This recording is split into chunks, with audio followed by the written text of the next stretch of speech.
siya. Sakit-sakit, anak. Sakit. Ang sakit. Pero nawawala yung sakit ng... Nawawala yung... Mayan, naiiyak ako. Shoot ka, bro! Dali! Char! Hi mga Klaw! Welcome back to my YouTube channel, Shoot kayo! Char! And for today's video, before nga tayo mag-proceed sa ating next content, magpapasalamat muna ang akla sa inyo. Siyempre, thank you very much sa lahat ng mga sumuporta, sa lahat ng mga nagpunta sa ating munting tahanan. Laging bukas ang ating pinto. Uy!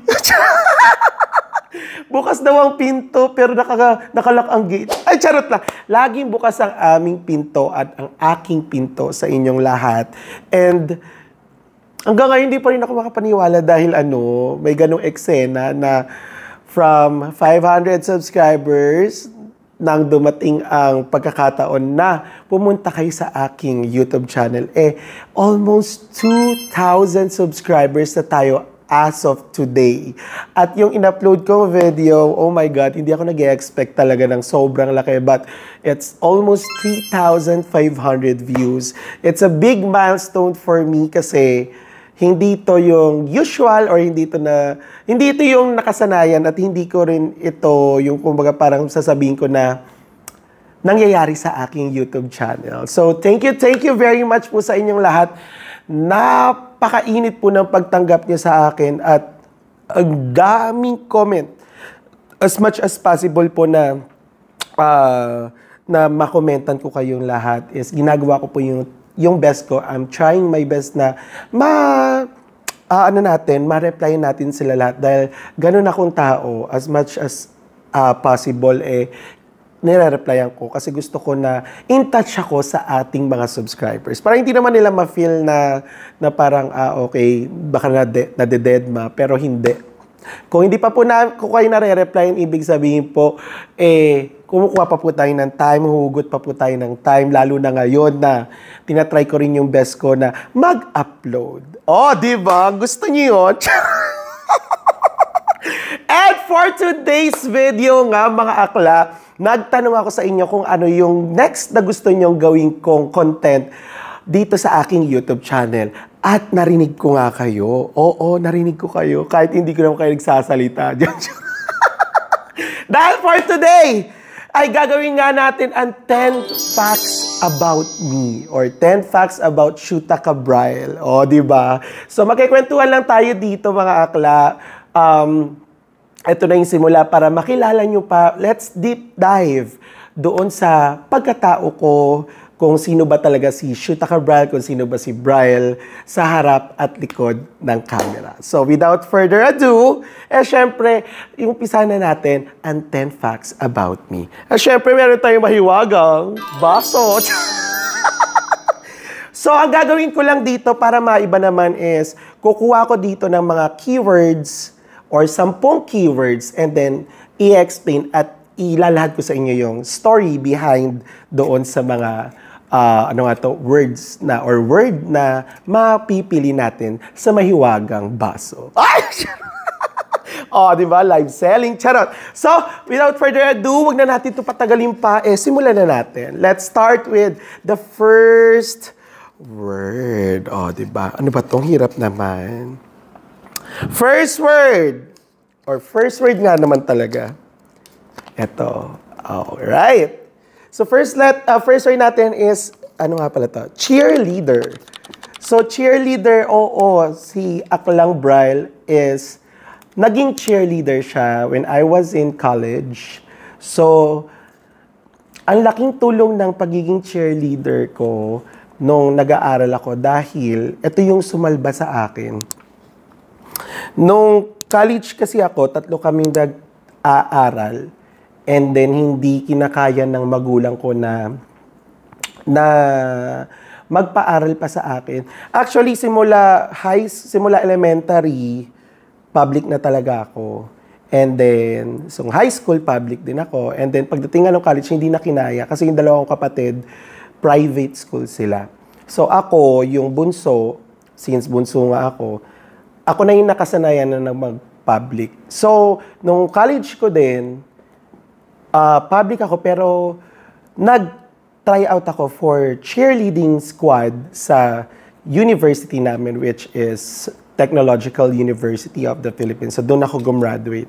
So, ang laking tulong ng cheerleading sa akin. Kasi alam nyo, wala akong binabayaran sa school ko. So, miscellaneous fee lang. And then, ang daming privilege kasi nagkakaroon kami ng parang sahod. Parang nagtatrabaho ka sa school kasi nga athlete ka. And then, nakakapag-compete ka kung saan-saan. And then, may mga, most of the time, yung mga ka-cheerleader ko naman, yung mga ka-cheerleading squad ko, sila yung parang naging best friends ko din nung college. Even though iba-iba kami ng mga courses, magkakaiba kami ng buildings or ng mga colleges, kapag nag-training na kami, para kami, magkaka-classmate, parang matatagal na kami magkakakilala. Hanggang sa, until 4 years ko sa college, and then naging cheerleader ako, parang mas gusto namin mag-cheering kesa mag-aral. Yung excited kami palagi para mag-training. So ayun, isa sa mga tinatago-tago natin, and then yung mga isa sa mga hindi ko makakalimutan sa buhay ko na ako pala, wag na tayo mag-English. na naging bahagi ng buhay ko ang pagiging cheerleader. Oh, diba? I'm a retired cheerleader now. Oh, gusto niyo yun.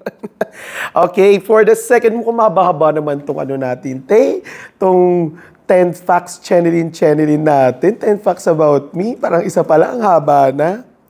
Oh my God, ano ba ito? Puro school naman. Second natin is accelerated. Oh, gusto niyo?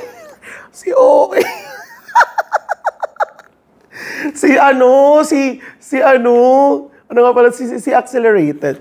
So eto nga when I was in grade school or elementary days ko, napunta ako from grade 1 to 3, so regular student.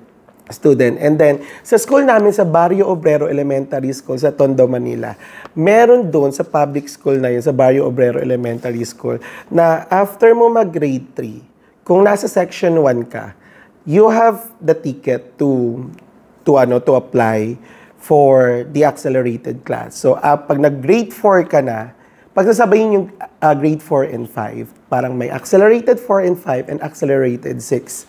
So, meron din siyang entrance exam. So, you need to pass yung lahat ng examinations like written, oral, meron ding interview, meron ding mga parang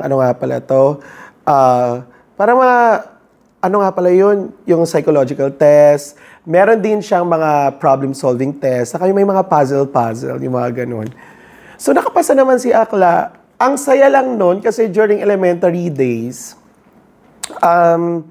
hindi ko na-expect din talaga na masasama ako kasi hindi naman ako talaga ganun katalinuhan. Pero, nabigyan tayo ng chance. And then, yung grade 4 and 5, nung nakapasa ako sa accelerated. So, first ko, accelerated 4 and 5. So, nabigla ako kasi from umaga hanggang hapon yung pasok namin. And then, yung mga classmate ko from grade 1 to grade 3, parang kalahati nun, classmate ko pa rin, which is yun yung talagang kauna-unahan kong mga best friends talaga. And then, pati yung mga nanay namin, magbe-best friends. At saka, mahirap, oo, pero at the same time, masaya. Kasi hindi lahat ng mga tao na pagbibigyan ng opportunity na magkaroon ng ganong experience sa buhay. Saka yung masasabi mo na, grade ka na? Ay, accelerated 4 and 5 po. Gusto And accelerated 6, pag na-grade 6, after naman ng grade 4 and 5 ko, grade 6 na ako, tumalon ako parang yung 4 and 5, ginawa ko lang siya ng isang taon. And then, yung grade 6 naman, accelerated ka pa rin. So, gumraduate ako ng elementary na accelerated 6. And then, dalawa yung certificate ko, which is yung gifted child, which is accelerated, and also yung regular na diploma for Manila Public Elementary School. And then as far if you will remember or if mapapanood niyo sa Showtime, si Meme Vice, si Vice Ganda, parehas kami ng school. So schoolmate kami nung elementary.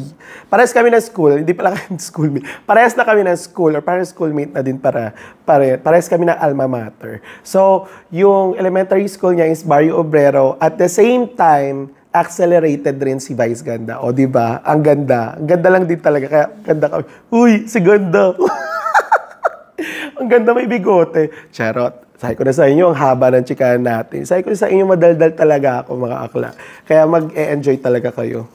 Next natin. Ang haba naman kasi. Oh my God. Bunso. O, di ba? So, si Aklang Braille, ako yung bunso sa 3 magkakapatid. So, yung panganay namin, Bekla Bersh. Yung gitna naman namin babae. Tapos, ako, bakla, yung bunso.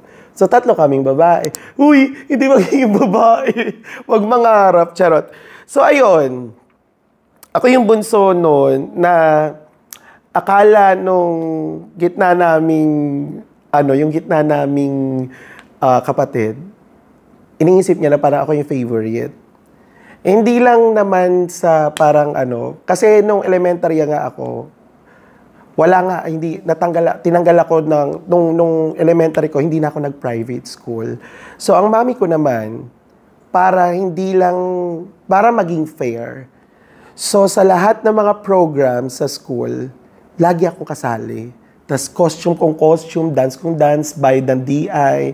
So, kumbaga parang yung lose sa school, since hindi naman ako private school, naibibigay. So, kung may mga programs, kung may mga sasalihan, competition, so, laging nandun yung nanay ko. At laging akong kasali.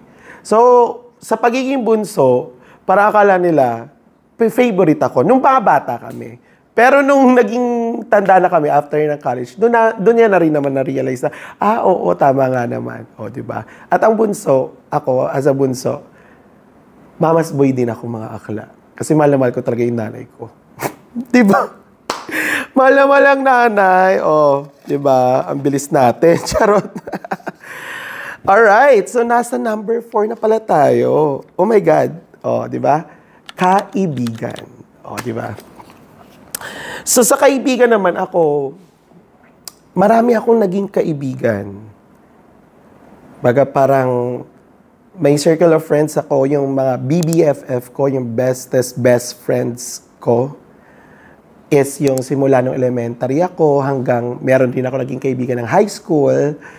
Tapos, simula noon hanggang ngayon, magkakaibigan kami. So, hiwa-hiwalay na kami. Yung isa nasa Canada, ako nandito sa Malaysia, yung 3 nasa Pilipinas. Si Joyce, yung isang babae na nasa Pilipinas, papunta na rin siya ng ibang bansa. So, magiging registered nurse na siya. And magiging permanent resident siya. So, meron din naman akong friends na, yung mga best friends ko din dito, si Truly Asia Diaries, yan. Yung mga naging bahay ni Ating's housemates ko dito sa Malaysia, mga nakaibigan ko yan. And then yung mga kaibigan ko sa office ko nun dati sa Philippines, like sila Lorna, yan, yung mga nakasama ko sa vlogs. Yan, Jess Vin. So, kayo na nga si Balong, si Jeko, saka si Bebang. And then, yung mga kasama ko ngayon sa office, which is si Aldwin, si D, saka si Ella. Marami akong friends dati. But, natataken for granted. May mga kaibigan ka talaga na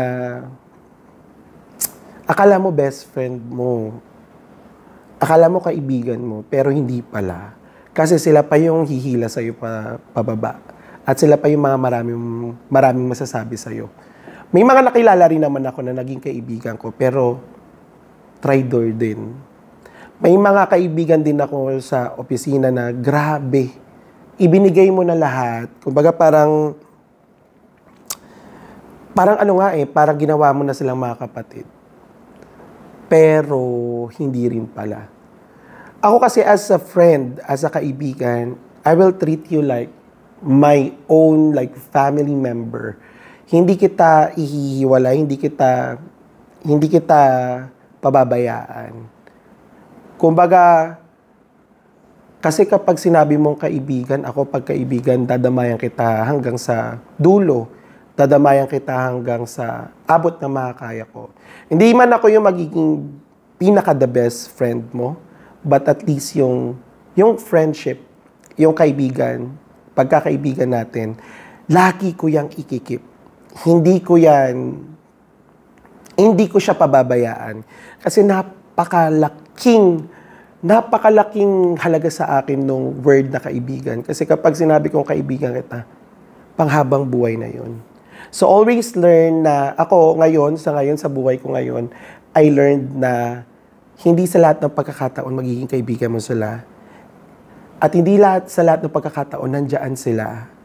So ngayon, yung mga tao nagstay sa'yo, yung naging true friends sa'yo, yun ang mga ikip mo. Kasi anything happens, sila yung nandiyan para sa'yo. At hindi ka nila pababayaan. Oh my God. Ward si Akla. Oh my God, si Akla. Ayun lang. Yun yung experience ko as kaibigan. Ako rin naman as a friend to my friends. I'm treating them like a family. Like, you're part of my life. Yung part of my family. Yung ganun. So, bago pa magkaiyakan, let's go to the next one. Di naman pala ito magiging malaala mo kaya, te. Diyos ko, day. My God! Teacher! Ang sarap balikan! So, nag-enjoy din ako kasi ang ganda pala nitong tong content na to kasi nababalikan ko yung mga memories and then yung mga napagdaanan ko din. So, habang kinikwento ko siya, nare-reminisce din yung buhay ko. So parang habang kinikwento ko siya at the same time, 'di ba? Ako din nami-miss ko din yung dating ako. Ayan, teacher. So gumraduate ako sa Technological University of the Philippines studying Bachelor of Science in Industrial Education, major in Art Education. So gusto ko ang pagtuturo actually. Gusto ko talaga yung magturo ng bata, gusto ko magturo ng lahat. Tapos ako naman, nung college ako, parang nung gusto kong pipiliing course, ito yung nagustuhan ko kasi parang kakaiba siya. So, art education. May background din ako sa pagdodrawing, sa arts, different kinds of medium ng arts. So, meron naman ako niyan. So, at the same time, 2 courses yung parang tinake ko, which is education and then yung art education, so arts. So, dalawa yung courses ko. Ang saya na mahirap yung pagiging teacher. Kasi naranasan ko maging student teacher, nagkaroon ako ng mga final demonstration, tapos naranasan ko gumawa ng lesson plan, detailed and semi-detailed. So, I have my professional industrial education for more than 20 units. And then, doon ko naranasan kung ano ba yung hirap ng pagiging guro. So, nung pagkatapos ko gumraduate, kasi naranasan ko nga magturo, mag-intern as a student teacher, intern sa school namin sa TUP. And then, nag-take naman ako ng student teaching internship sa Caloocan High School. Yung section na hinawakan ko. So, 3 higher section and then 2 lower section. So, doon ko napagtanto na napakahirap pala. At saka parang yung pagiging guro, hindi siya yung biro-biro. So, kailangan mong pag-isipan lahat. Kailangan mo 101% ready ka sa lahat ng mangyayari. Kasi hindi ka lang magiging teacher, magiging nanay ka nila. Magiging tatay ka nila, magiging parents ka nila. At the same time, since public school siya, hindi siya yung magarbo. So parang upo ka lang sa table na luma, sa gilid ng corridor, kung walang office, kung walang hall for teachers. Kasi yun naranasan ko, imagine na, art education ako, pero na-practice ko yung nag-student teacher intern ako first sa university namin as automotive yung subject. Kasi wala namang arts, wala nang available. So, ilan kasi kami sa section namin. Tapos, nung sa Caloocan High School naman, Pagtatay, T-H-E. So, ang layo, di ba? Pero kailangan ko pag-aralan yun. Napakahirap talaga. Sobrang hirap ng pinagdaanan ko. Kasi kailangan ko talaga siyang mapasa. And then, mararanasan mo talaga kung ano yung nararanasan ng teacher, pagiging teacher. Sa totoo lang, alam mo, kawawa din yung mga student teacher sa mga public schools. Kasi may mga yung mga teacher na i-assign sa'yo, medyo minsan may maldita, yung parang ipapagawa sa'yo lahat, yung parang wala na silang gagawin, tas ikaw yung magkaklase, which is okay naman, kasi doon ka kahahasain eh. Pero may mga teacher na abusado din. Kasi naranasan ko siya. So parang sabi ko, parang gawa niya na to. Parang ako na din lahat. Pero tinake ko siya kasi gusto ko rin matuto. But, yun nga, as an eye-opener for me, hindi rin natuloy yung pagiging teacher ko after ko gumraduate. After ko gumraduate, sumabak ako sa ibang industriya. Tapos yung industry na sinubukan ko or yung nag-try ako is sa Samsung Head Office ng Philippines. Samsung Head Office Philippines sa Hanjin University sa Taguig. So hindi na natin ikikwento yon kasi meron pa tayong susunod. Abangan nyo. Charot! Ang dami. Diyos ko, dahil 10 pala ite. So, nasa pang-ilan na tayo? 1, 2, 3, 4, 5. Pang-6 na pala. Oh my God! O, diba? Malaysia. Malaysia! This is actually my second home. Dito nag-start lahat. Dito nag-start mabuo lahat ng mga pangarap ko. Yung mga pangarap na sabi ko dati nung bata ako, na hindi namin naranasan sa mga kamag-anak namin sa side ng tatay ko na gusto kong punan. Kasi parang lumaki ako na parang may favoritism sa bawat pamilya. At yung pamilya namin is hindi siya talaga paborito, na sobrang paborito, pero nakakatanggap pa rin naman kami. So inisip ko yun parang naging yung motivation ko para magtrabaho sa ibang bansa. Kasi sabi ko, tapos ko mag-aral, makagraduate ako, mangingibang bansa ako, at ipaparanas ko sa pamilya ko yung hindi namin naranasan sa mga nag-a-abroad sa amin dati. Na ganito, yung maraming chocolate, yung hindi mo na kailangan antayin yung pangalan mo. Sometimes, wala pa kayong pangalan mo. Tapos, yung mabigay mo yung mga needs nila, yung mapadala mo yung lahat ng mga gusto nila. Masarap sa feeling yun. Kasi, ako nga kahit ba sabihin ko na wala na akong pera, pero kapag humirit yung nanay ko, sige, go. At itong Malaysia, ang nagbigay sa akin ng pintuan. So, for more details, abangan nyo yung interview namin together with the BNT about kung paano ako napunta dito sa Malaysia. But, ayun nga, Malaysia, I consider this one as my second home. Of course, Philippines is still my home. But ito yung bansa na nagbigay sa akin ng lahat tumupad ng mga pangarap ko. Hindi man ako ganun kayaman, hindi naman talaga ako mayaman, hindi naman din lingid sa kalaman ng lahat ng mga tao na makakakilala sa akin na nagbago ang buhay ko ng sobra-sobra, yung as in para nagkaroon ng bahay. Hindi, sapat lang. At itong bansa ang lagmahal din sa akin. Dito ako nahubog na maging profesional.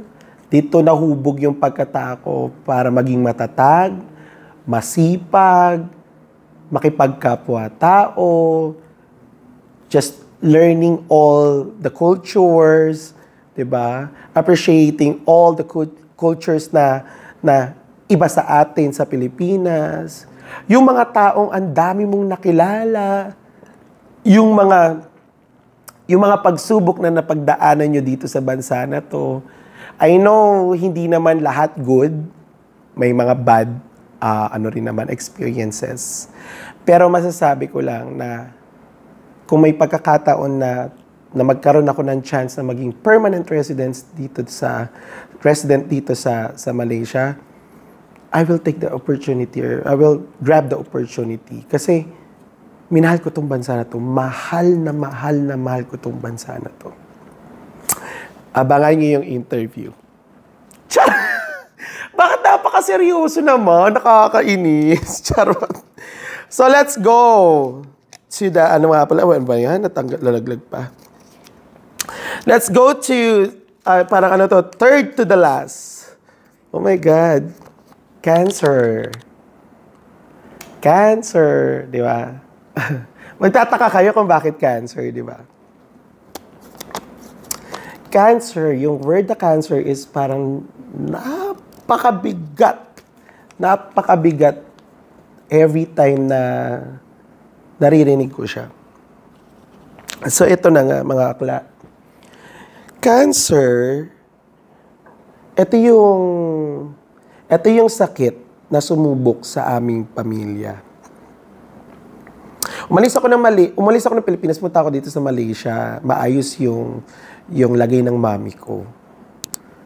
After siguro 5 months or 6 months or more than 6 months, nagkaroon ng breast cancer yung mami ko. Una, nakakapakapa niya lang sa underboobs niya na gano'n, na bakit gano'n, bakit ganyan, para may bukol. Sabi namin, sige go, ipaano mo na siya, ano mo to? Biopsy, pa-check up ka, tapos no, chinek up siya, biopsy to. So, para malaman kung may cancer or wala. So, sa madaling salita, ano siya, nag-positive siya for breast cancer. So, agad-agad, sabi ng doktor, advice, kapag nag-positive din, tatanggalin yung suso. So, tinanggal yung suso ng nanay ko sa UST. Sabi ko, sige, magkano magagastos? Kasi bago pala ako sa Malaysia nakakuha ng trabaho. As in, parang few months lang, 2 months or 3 months pa lang. Padala ako. Tapos, kailangan ng chemo. Hindi pa naman ganun kalakihan yung sahod ko nung kasi, nung nagkaroon ng breast cancer yung nanay ko. So, sabi ko, hindi sapat yung ipapadala ko. So, ginawa ko, nagpa-order ako ng leche flan. Binenta ng mga ka-housemates ko sa office namin, yung mga lokal na gustuhan din. Ayun, nagkapera ako.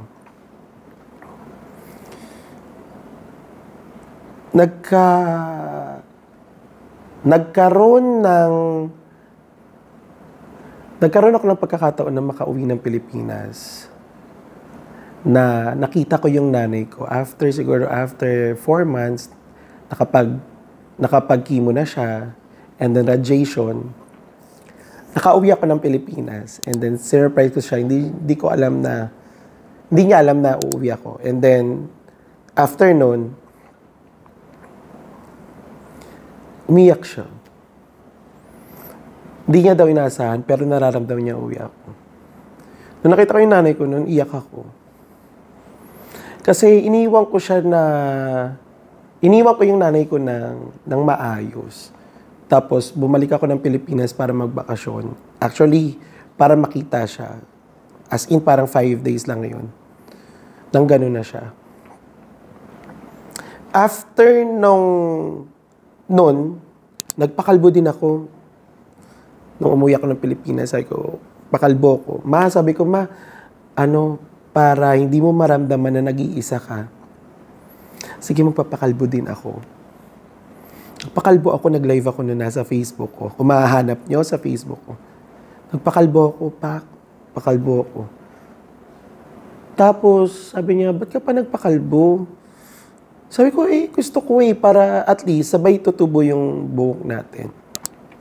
Hanggang sa natapos namin yung lahat ng chemo session niya. Pumipila kasing nanay ko sa PGH kasi libre yung chemo under Red Cross. Hindi Red Cross, PCSO. So, pinipila yan ng kapatid kong bakla, yung panganay, para makatipid kami. So, madaling salita natapos yung chemo. After nung chemo niya, yung 12 chemo niya, inatake sa puso yung nanay ko. So, umuwi ako ng Pilipinas. Kasi nga, emergency daw talaga. Nasa ICU yung nanay ko. Sabi ko, shit. So, kailangan ko umuwi. Uwi ako. Nung umuwi ako, diretso ako ng UST, ICU. Nakita ko yung nanay ko. Ang daming saksak ng dextrose dito sa kamay, sa paa. Tapos may machine na parang kasamang humihinga. Nung pagkakita ko sa nanay ko, halos madurog yung puso ko. Hindi ko alam bakit, pero hindi ko siguro kinaya. Hindi ko kinaya yung nakita ko, yung ganun yung nanay ko.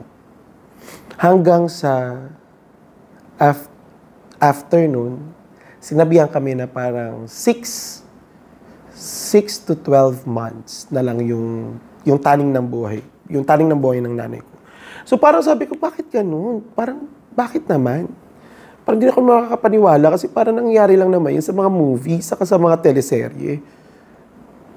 So, na-shock talaga kami mga magkakapatid. As in, na-shock talaga kami. Sabi ko, paano na yun? Parang di naman totoo yan.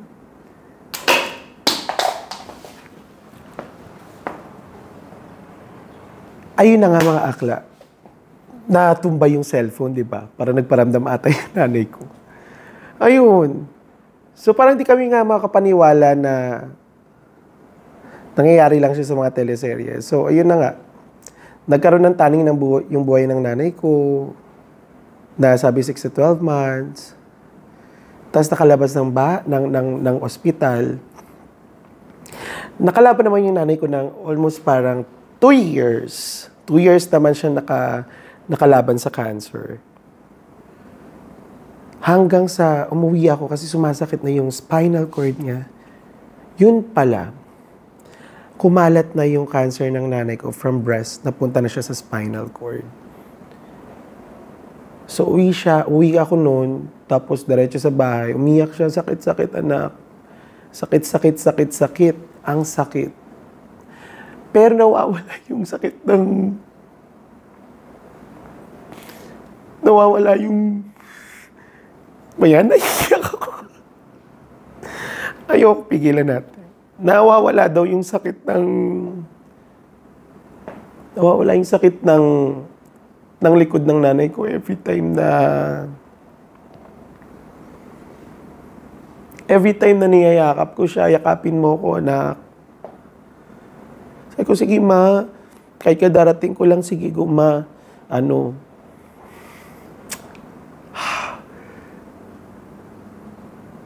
yayakapin kita. Kahit wala akong tulog, sabay tayo matutulog na nakaupo. Tulog kami nakaupo. Nagpe-pray kami na meron siyang libro na gustong-gusto niya, yung laging ubos sa National Bookstore. Lagi niya binabasa. Hindi rin alam ng nanay ko na may taning yung buhay niya.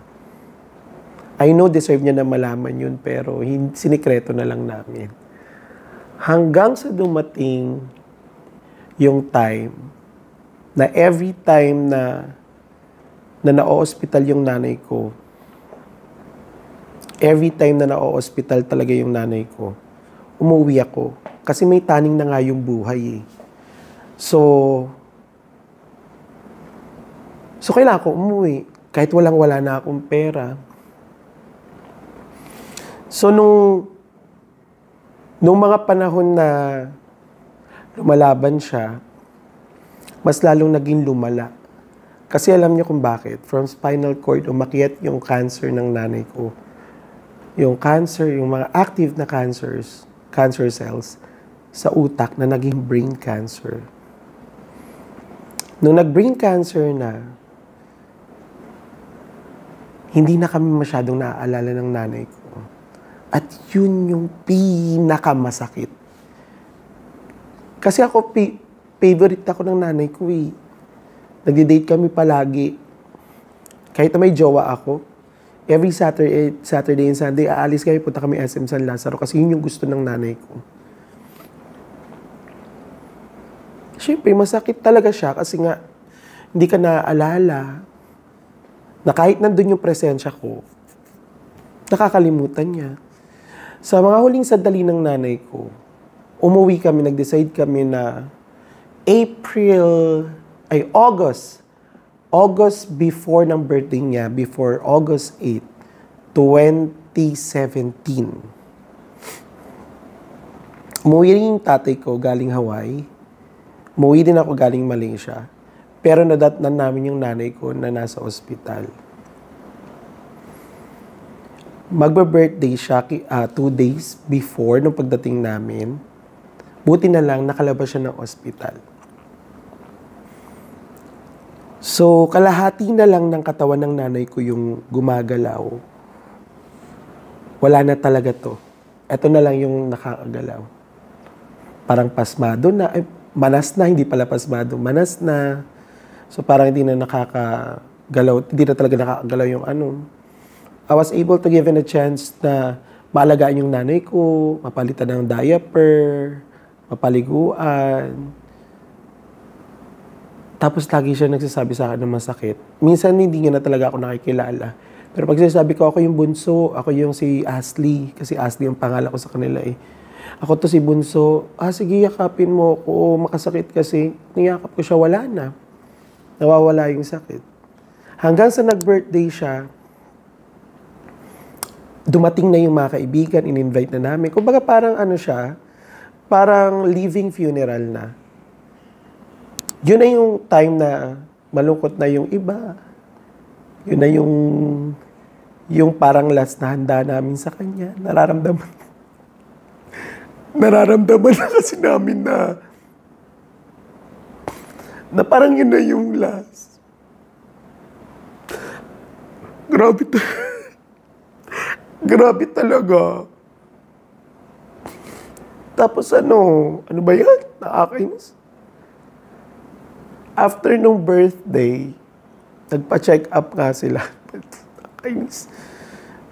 After nung birthday, nagpa-check up sila. Kasi nga kailangan check upin yung nanay ko. Bumalik sila ng bahay after ng check up sa Perpetuals kasi sa Taga Laguna na kami. Inihiga siya sa kama kasi nga kakatapos lang. Nag-seizure yung nanay ko. Yun yung kinakatakot namin kasi hindi pa nag-seizure yung nanay ko after parang almost 2 years na tinaningan siya. So nag-seizure siya. Ginindid lang namin tapos inakyat namin. Sabi, akyat natin doon tayo sa kwarto yung mas malakas yung aircon. Inakyat namin yung nanay ko. Tapos pinainom lang namin siya ng tubig kasi gusto nga niya ng tubig. Yung pagkainom niya ng tubig, nag-seizure na yung nanay ko, yung namuti talaga yung mata. Hindi nga namin mabuhat yung nanay ko kasi nga ang bigat na.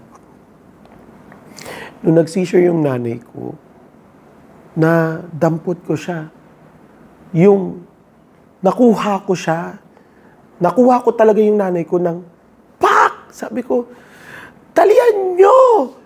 Buksan nyo yung pintuan. Naibaba ko yung nanay ko from 2nd floor ng bahay namin sa kwarto.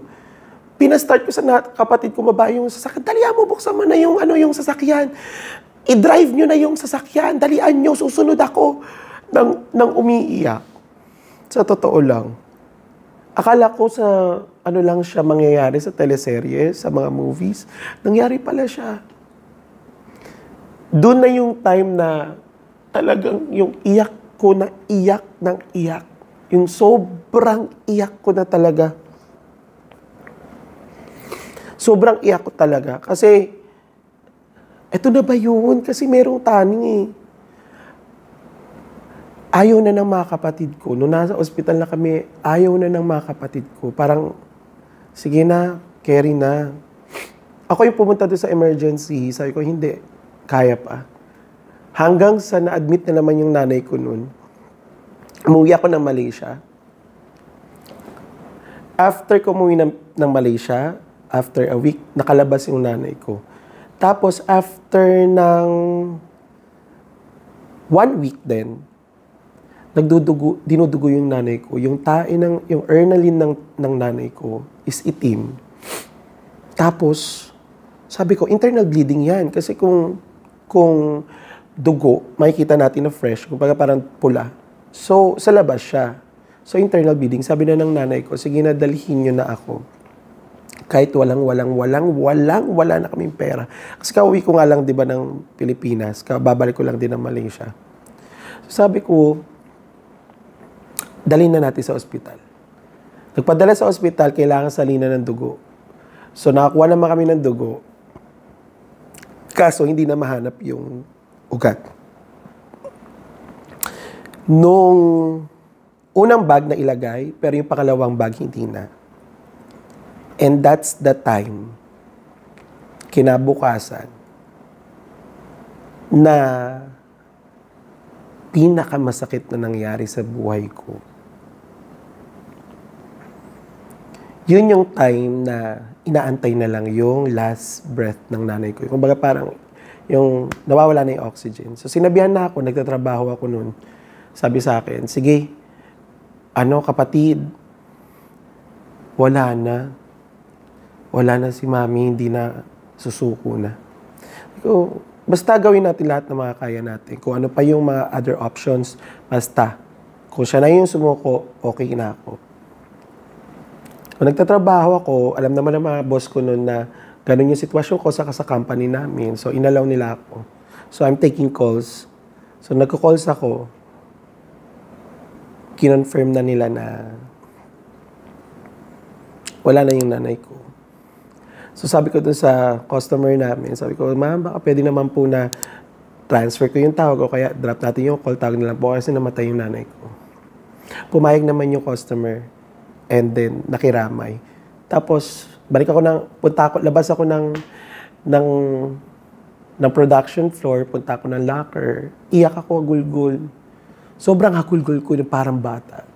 Tinanggal ko lahat yung luha ko, balik ako production floor. And that's that time na niyakap ako ng iba't ibang lahi na kasamaan ko. May Malaysian. Tapos iyak ako talaga.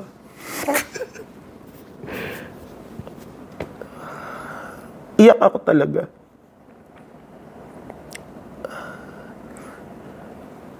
Umiyak ako talaga nun. Kasi naramdaman ko yung lahat ng paghihirap ko, yung sakripisyo ko, yung hindi ko tinago sa mga kasamahan ko, kung ano yung sitwasyon ko. At na-appreciate nila ako doon. Yung pagmamahal, grabe. Dahil namatay ang nanay ko ng 28, wala pa akong sahod kasi buwanan ng sahod dito sa Malaysia. Hindi ako agad nakauwi ng Pilipinas.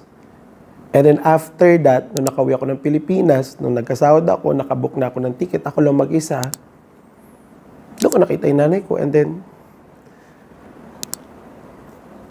kinaya ko. Iyak ako na parang bata. So, yung mga bakla, naku, para naman ng MMK, ayoko nga umiyak, di ba? Kasi nga, masaya lang tong vlog natin, di ba?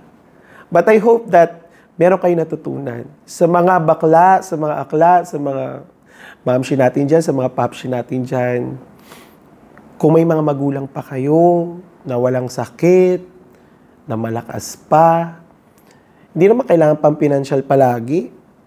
As long as simpleng I love you. Bigyan nyo sila ng time. Kasi napakahirap. Kasi kapag nawala na sila, hindi mo na mababalikan ang lahat. Yung time na hinihingi nila, hindi mo na maibibigay. So as much as possible, kung buhay pa yung mga magulang nyo, mahalin nyo sila. Dahil nag-iisa lang sila at hindi na yan mapapalitan. At masasabi ko sa inyo, ang hirap mawala ng magulang. Kasi kung may mga problema kayong kinakaharap or meron kayong problemang kayo lang, nanay mo lang, tatay mo lang, magulang mo lang ang gusto mong makausap, hindi ko na magawa. Kaya as much as possible, hanggat nandiyan ang inyong mga magulang, mahalin nyo. Masyado ng MMK, mga bakla. Let's go to the last. Bibilisan na lang natin kasi parang ang haba-haba na nito. Travel. Mahilig ako mag-travel. Marami na rin, hindi naman marami, pero parang less than 10 na rin mga bansa na puntahan ko. Kasi parang sabi ko sa isip ko, kapag nag-travel ako, doon ko nalalabas yung stress ko, nagkakaroon ako ng peace of mind, nakakapag-unwind ako. So as much as possible, gusto ko mag-travel. Sana nga marami pa akong mapuntahan kasi gusto ko pang mag-create ng memories. Kasi isang beses lang naman tayo mabubuhay eh. Hindi ko na mauulit to. Kung meron akong extra money, nagta-travel talaga ako. And I always appreciate yung mga cultures ng iba't ibang bansa. Oh, di ba? Minadali na nga talaga natin. And the last one, oh my God. Ay, meron pa pala. Oh my God. Pang-8 na to, pangarap. Siyempre ako, kahit hanggang ngayon, hindi ako tumitigil na mangarap. Kasi alam ko na hindi pa ako successful. I would say na hindi pa ako successful kasi ang dami ko pang pangarap. Yes, marami akong natulungan. Yes, marami rin akong sinishare sa mga kamag-anak ko. Hindi man ako showy sa mga taong natulungan ko. Sabi ko kasi wag nyo nang i-post. May mga pangarap din pa rin ako sa sarili ko. At sometimes, kung makikita niyo yung Facebook ko, meron ako doon na video upload na ako nga pala si Bryle, OFW dito sa Malaysia, sarili muna, bago pamilya. Kaya ako nasabi yun kasi naibigay ko na kahit pa paano yung mga needs ng mga family ko. And I know, deserve ko naman para sa sarili ko. At yung mga pangarap ko, gusto ko i-priority naman yung sarili ko. At gusto ko rin na, hindi naman sa 100% na sarili ko lang, pero majority sa sarili ko, pero nandiyan pa rin yung pamilya ko at mga pangarap ko sa mga bawat tao. Katulad ito, pangarap ko na maging YouTuber. Eto na, di ba? Hindi tayo titigil hanggat hindi natin nakakamit ang pangarap. Kasi lahat naman nangangarap lang. Pero kung sasamahan mo na sipag, tiyaga, saka determinasyon sa buhay, mas lalo mong makakamit yan, mas lalo mong ma-reach yung goals mo, saka yung mga pangarap mo. Hindi naman ang pangarap ay matutulog lang at hindi naman ang mga pangarap ay pangarap lang. Kailangan din na magsumikap at pagtrabahuhan mo. Di ba?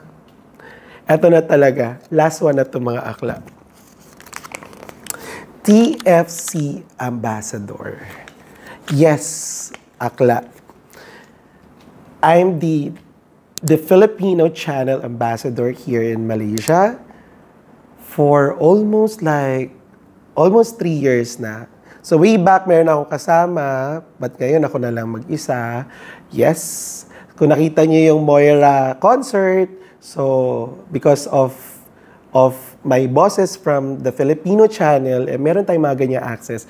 And I was able to experience everything, yung interview ng mga artista sa ABS-CBN, sa Kapamilya, ma-invite sa mga ganitong event, mag-host dito ng event dito sa Malaysia, and of course, yung makipag-communicate kung paano ba matutulungan yung TFC, and then also yung basta ang daming events.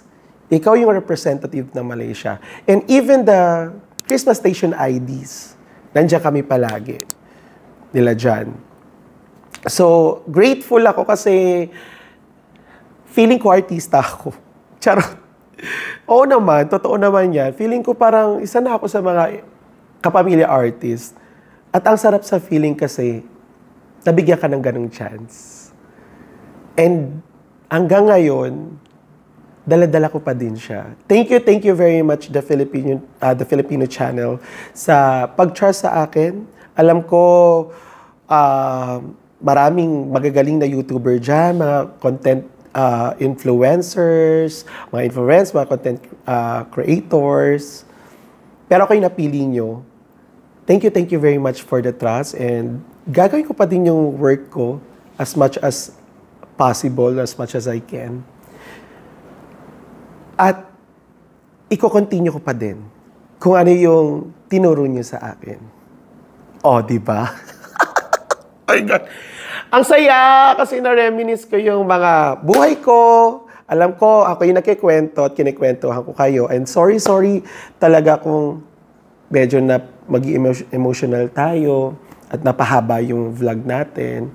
I hope na marami kayong natutunang learnings, mga learnings sa buhay, realizations, nakilala nyo ako, na ganito pala si Bakla. Oh yes, sa harap ng camera, sa ibang video, sa mga videos, oo, maharot ako. But behind that, marami akong learning sa buhay na ang sarap i-share.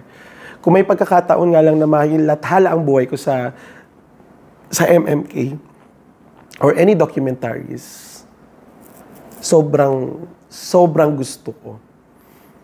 And ayun na mga akla, thank you very much din pala nga ulit sa inyong lahat na sumusuporta sa akin. Hanggang dulo i-power natin to.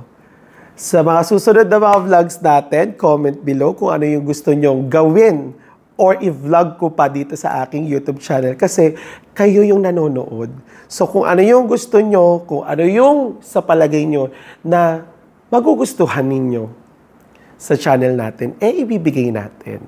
So, moving forward, magiging makulit na ulit tayo, magiging masaya na tayo kasi this vlog, this content is just for giving you like my background, parang half or parang 1/4 of my personality at sa mga experiences ko sa buhay. And ayun na nga mga akla, wag na natin itong masyado na mahaba. If you like this video, edi i-like nyo, di ba? Tapos ipagkalat nyo, i-share nyo na din. Kasi nga naman, sayang naman yung video, di ba? Para at least mas spread natin yung good vibes, yung learnings, kung ano pa yung mga matututunan natin sa bahay. Let's spread each other. Comment below din kung ano pa yung mga experiences nyo sa buhay na nakaka-connect din sa kinuwento ko sa ngayon. Yun lang mga akla. See you again on my next video. I love you all. Mga shoota kayo. Bye! Huy, si OA, nandiyan pa din.